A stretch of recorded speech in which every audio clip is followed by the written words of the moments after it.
canadense mais famoso do mundo atualmente não é Justin Bieber e nem Justin Trudeau.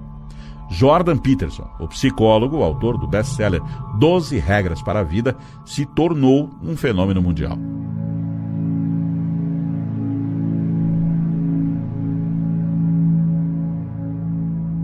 Seu canal no YouTube tem milhões de inscritos e suas palestras se esgotam em minutos. Inegavelmente, ele é um dos grandes fenômenos intelectuais da nossa geração, o Dr. Jordan Peterson. Obviamente, a sua proeminência explodiu nos últimos 1 ano e meio. Ele tem quase 2 milhões de inscritos no YouTube e suas palestras são vendidas em questão de minutos. Cada vez mais, os jovens em particular se encontram desorientados no nosso mundo. Não está claro para eles como deveriam crescer e tomar o seu lugar no mundo. O que seria da tua vida se você usasse todo o potencial que você oferece? Veja, tudo o que esse homem fala, eu vejo que é o senso comum. Você é apresentado de um modo deturpado mais do que qualquer um que eu conheço. As pessoas te pintam como essa figura do patriarcado branco opressivo. Por que o seu direito à liberdade de expressão se sobrepõe ao direito de uma pessoa trans não ser ofendida? Porque a fim de ser capaz de pensar, você tem que arriscar ser ofensivo. Veja a conversa que estamos tendo agora mesmo. Você está fazendo o que deve, que é cavar um pouco para ver o que está acontecendo. E é o que você deve fazer.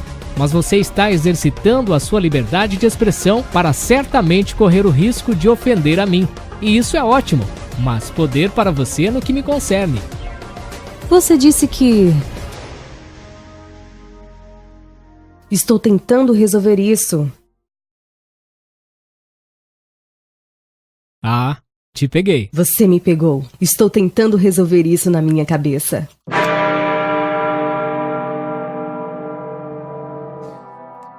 Você é um radical de direita? Uma pergunta tola. Qual a prova disso? Eu não estou. Eu estou perguntando para você. É ridículo se defender contra uma acusação que não tem base. Então qual é a sua perspectiva política? Eu não tenho, de fato, uma perspectiva política. Eu não estou tentando tocar um jogo político.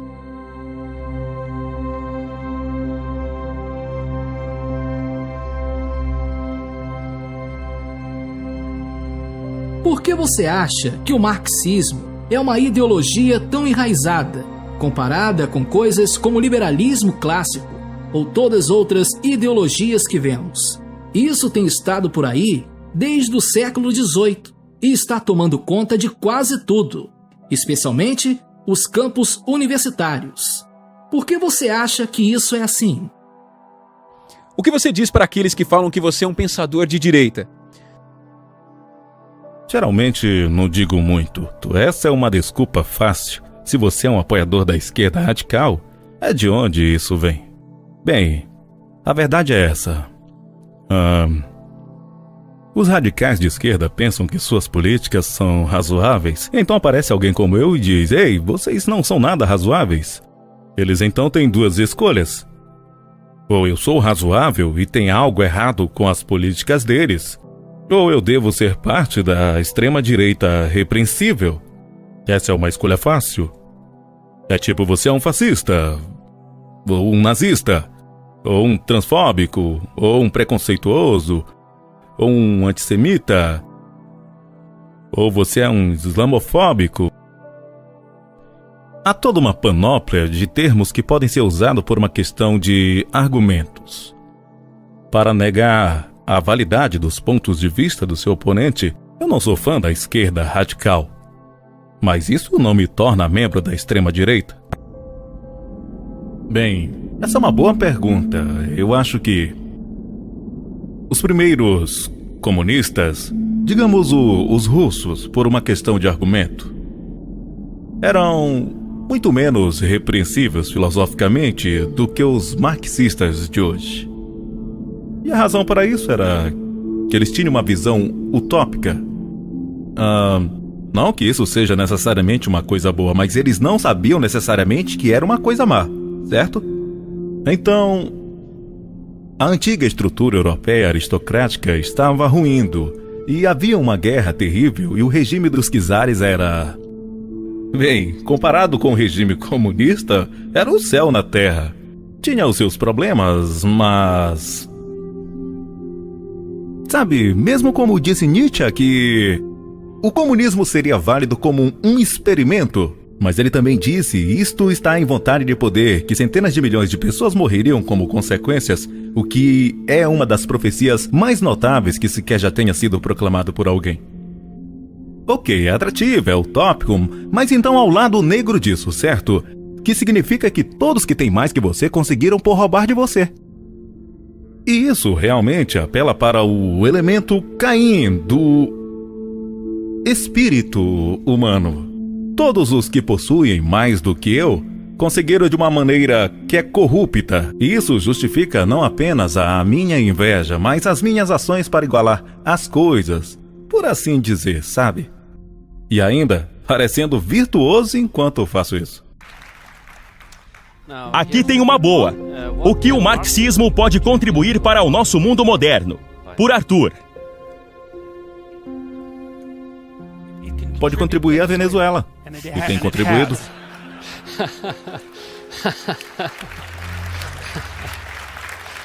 Eu serei menos cínico na minha resposta. Mas vimos o que pode contribuir. Quantas malditas vezes temos que fazer esse teste? Mas aquilo não é o verdadeiro marxismo. Eu sei o que isso quer dizer. Eu sei o que essa declaração significa.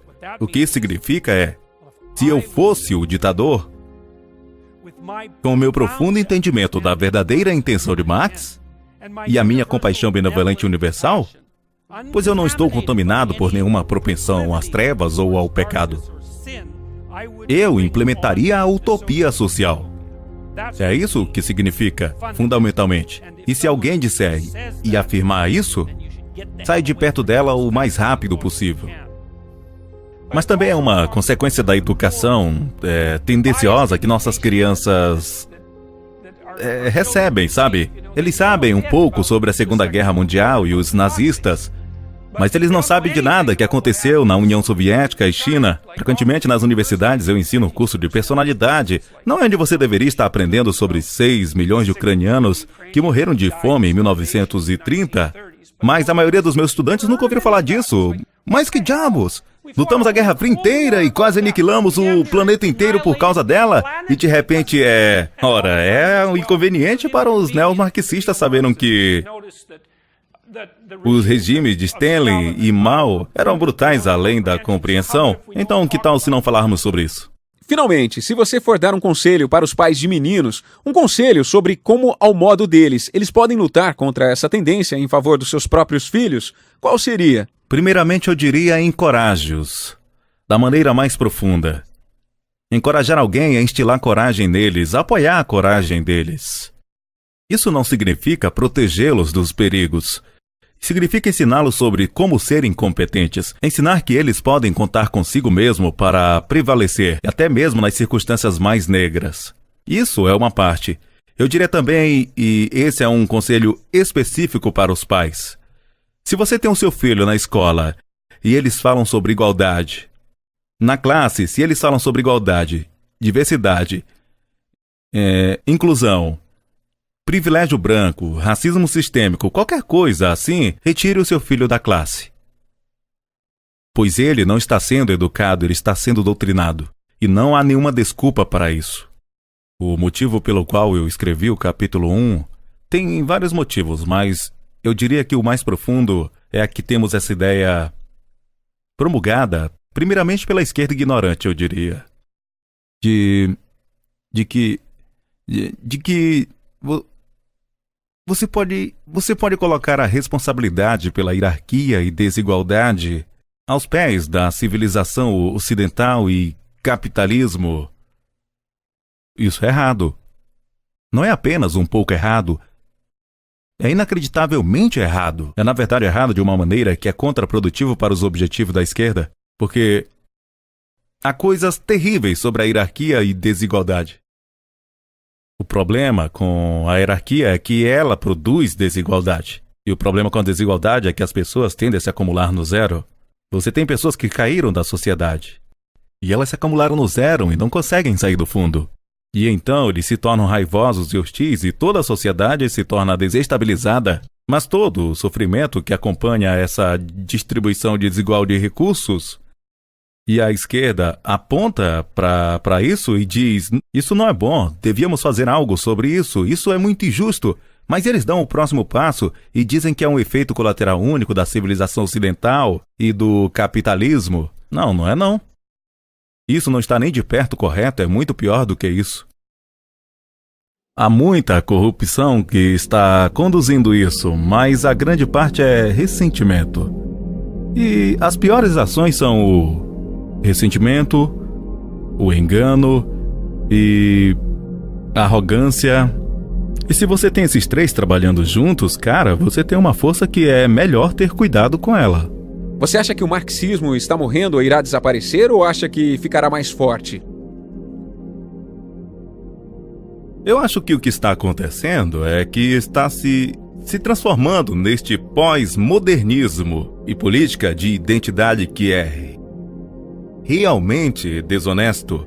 E isso é consequência dos intelectuais franceses, na maior parte Derrida e Foucault. Mas não irá embora. Ao invés, o que está acontecendo é que está tomando uma nova estratégia. E é uma que ninguém vislumbrou. E o que está fazendo é que está tomando o controle das burocracias administrativas de um nível médio por toda a parte. Assim, não é tanto uma ameaça do alto nível da organização política, pois ali não é necessariamente onde reside muito do poder sobre os indivíduos, mas reside em estruturas políticas menores. Algumas estruturas políticas como diretorias de escolas, por exemplo, ou no Canadá agora, sabe, a nossa Sociedade de Direitos em Ontário tornou obrigatório aos advogados produzir uma declaração de princípios, a qual eles fornecem um modelo e eles dizem o que deve ser a sua maldita declaração de direito, que basicamente são declarações de igualdade, diversidade e inclusão. E se você não escrever sua declaração de princípios, declarando a sua concordância com esses princípios, essencialmente você está admitindo que é um racista, e então você não obtém a sua licença. Sabemos o que acontece quando governos de direita adotam doutrinas de superioridade racial, certo? Sabemos o que acontece. Obtemos uma forma extraordinária de tribalismo tóxico e sangue. Então, isso parece ser uma ideia muito má quando isso acontece na esquerda. Bem, não é tão óbvio porque as ideias da esquerda têm este apelo ao universalismo que as tornam acreditáveis e atrativas, especialmente as pessoas que são compassíveis. Mas há uma linha.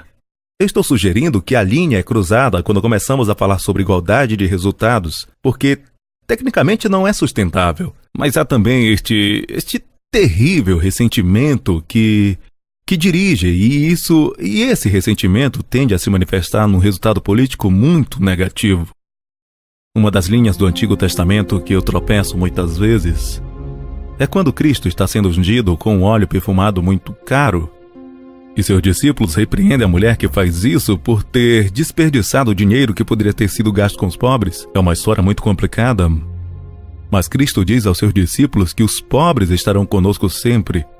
E isso é algo que gastei muito tempo tentando entender por que dessa declaração ter sido feita. A todo aquele que tem mais será dado, mas daquele que não tem, até o que tem será tirado. O que é uma observação muito sucinta da existência contínua da desigualdade. Então há evidências através de todo o Novo Testamento da observação da inevitabilidade da desigualdade. Sabe, a outra regra no Novo Testamento chamada de o princípio de Mateus, que os economistas usam, e a regra é: a todo aquele que tem mais será dado, mas daquele que não tem, até o que tem será tirado. E interessante é que isso, na verdade, é uma descrição sobre como o mundo funciona. E você sabe disso se alguma vez já jogou Monopólio. E há uma razão profunda para isso.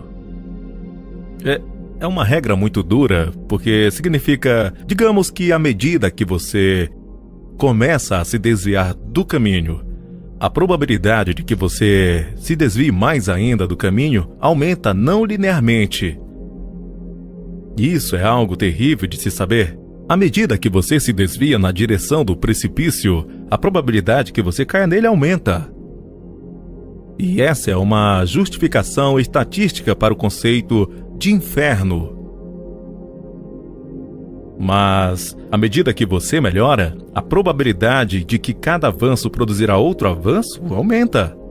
Então, talvez a desvantagem é uma catástrofe cataclísmica, na qual você se envolve reproduzindo as suas falhas morais. Mas a vantagem é que a cada melhora produz um avanço na probabilidade da próxima melhora. O século XX tem estado cheio de ismos. Comunismo, nazismo, socialismo, até mesmo niilismo e anarquismo. A ideia do anarquismo é que você derrube tudo para que possa reconstruir. E não sabemos de fato como esta coisa reconstruída se parece, mas se deve ser melhor do que está aqui agora, então vamos destruir e começar tudo de novo. Hoje temos até mesmo o progressivismo ou globalismo. E quando você ouve aqueles que promovem essas ideias, eles dizem que se nós aderirmos às ideias deles, resolverá todos os problemas do mundo. As doenças irão embora, a injustiça, a pobreza, tudo deverá ser como deve ser e viveremos felizes para sempre. E a única pessoa que acredita nisso são as pessoas que simplesmente são ignorantes da história. Porque isso foi o que os nazistas prometeram. É o que o comunismo promete. É o que o socialismo, em todas as suas formas, sempre prometeu. E nesses esforços para tornar todos iguais, é como a revolução dos bichos. Alguns se tornaram mais iguais que outros. E geralmente são aqueles que estão no topo. Então aqueles que estão no topo se certificam que todos os outros permaneçam no fundo, para garantir que eles continuem a estarem no topo. No fim, o que todos esses ismos fizeram foi provar serem mais brutais e desiguais do que os sistemas que se propuseram a substituir. As pessoas que viviam sob os soviéticos te diriam que era melhor viver sob os czares, por pior que fosse. Quando olhamos para a história, vemos, por exemplo, a Revolução Francesa. E o que isso levou? Começou com uma rejeição de Deus, da Bíblia, e tudo que tivesse a ver com isso. O começou a substituir com o humanismo, e o que o seguiu foi uma série de execuções em massa de qualquer um que não aceitasse o programa. Cortem a cabeça deles! Essa era a devida abordagem. Ironicamente, o último homem a ser executado foi o primeiro a puxar a primeira corda que executou os outros. O que frequentemente é o caso. Choca as pessoas saberem que Karl Marx foi criado como cristão. Era um seguidor cristão até que, literalmente, e a maioria não sabe disso, abraçou o satanismo e se tornou um adorador de Satanás. Ele disse que a religião é o ópio das massas e a religião que ele escolheu foi adorar Satanás e os poderes das trevas. Comunismo era Deus. No sistema mais literal, se tornou seu próprio sistema religioso e se desmoronou como um grande fracasso. Eles ficaram sem nada, exceto cada homem por si mesmo. Para aqueles de nós que testemunharam as décadas de tirania pelas quais o nosso mundo passou no século XX, sobre pessoas como Mao e Fidel Castro, fica atordoado pelas pessoas que admiram esse homem. Ou Che Guevara, vejo os jovens usando camisetas desse assassino que matou milhares. Eles usam a camiseta como se ele fosse um cara legal. Teologias, irmãos, que tem, elas são as mais diversas. Mas comumente, ou talvez as mais conhecidas são o comunismo e o socialismo. Comunismo e socialismo. Que parece muitas vezes ser uma coisa do passado, mas quando a gente vai percebendo o caminho que a sociedade está levando, elas estão mais presentes do que nunca. E eu digo não só presente no mundo, mas presente na igreja. As igrejas elas estão sendo pautadas agora em temáticas. Então existe a igreja missionária, existe a igreja do louvor, existe a igreja que é a igreja, né, da justiça social. Tomaram essa bandeira para si e eles veem toda a escritura desse modo, segundo a justiça social. E sem querer, ou não sei se alguns certamente querendo, eles abraçam ideologias como comunismo e socialismo e trazem para dentro da igreja. Eu lhe pergunto, qual é o problema disso? Porque muitos de vocês ouviram muito no colégio, na faculdade, a respeito do comunismo, do socialismo, e muito provavelmente de uma maneira positiva, né? Não positiva que eu estou dizendo que seja bom, mas que foi passado como sendo algo bom. E essas coisas vão entrando na nossa mente e a gente não para entender qual é o problema de o socialismo e do comunismo ser tratado dentro da igreja ou em qualquer circunstância. Em primeiro lugar, irmãos, a igreja não pode ter um pensamento socialista e comunista a respeito de textos como este, assim como o capítulo 2, a partir do verso 42 ao 47, e capítulo 4, verso 32 a 35, são textos famosos por serem utilizados para defender que o comunismo é algo bíblico. Em primeiro lugar, isso seria um anacronismo. Anacronismo é você atribuir, né, uma nomenclatura da nossa época a uma época que ela nem existia. Porque o comunismo ele surgiu há poucos anos.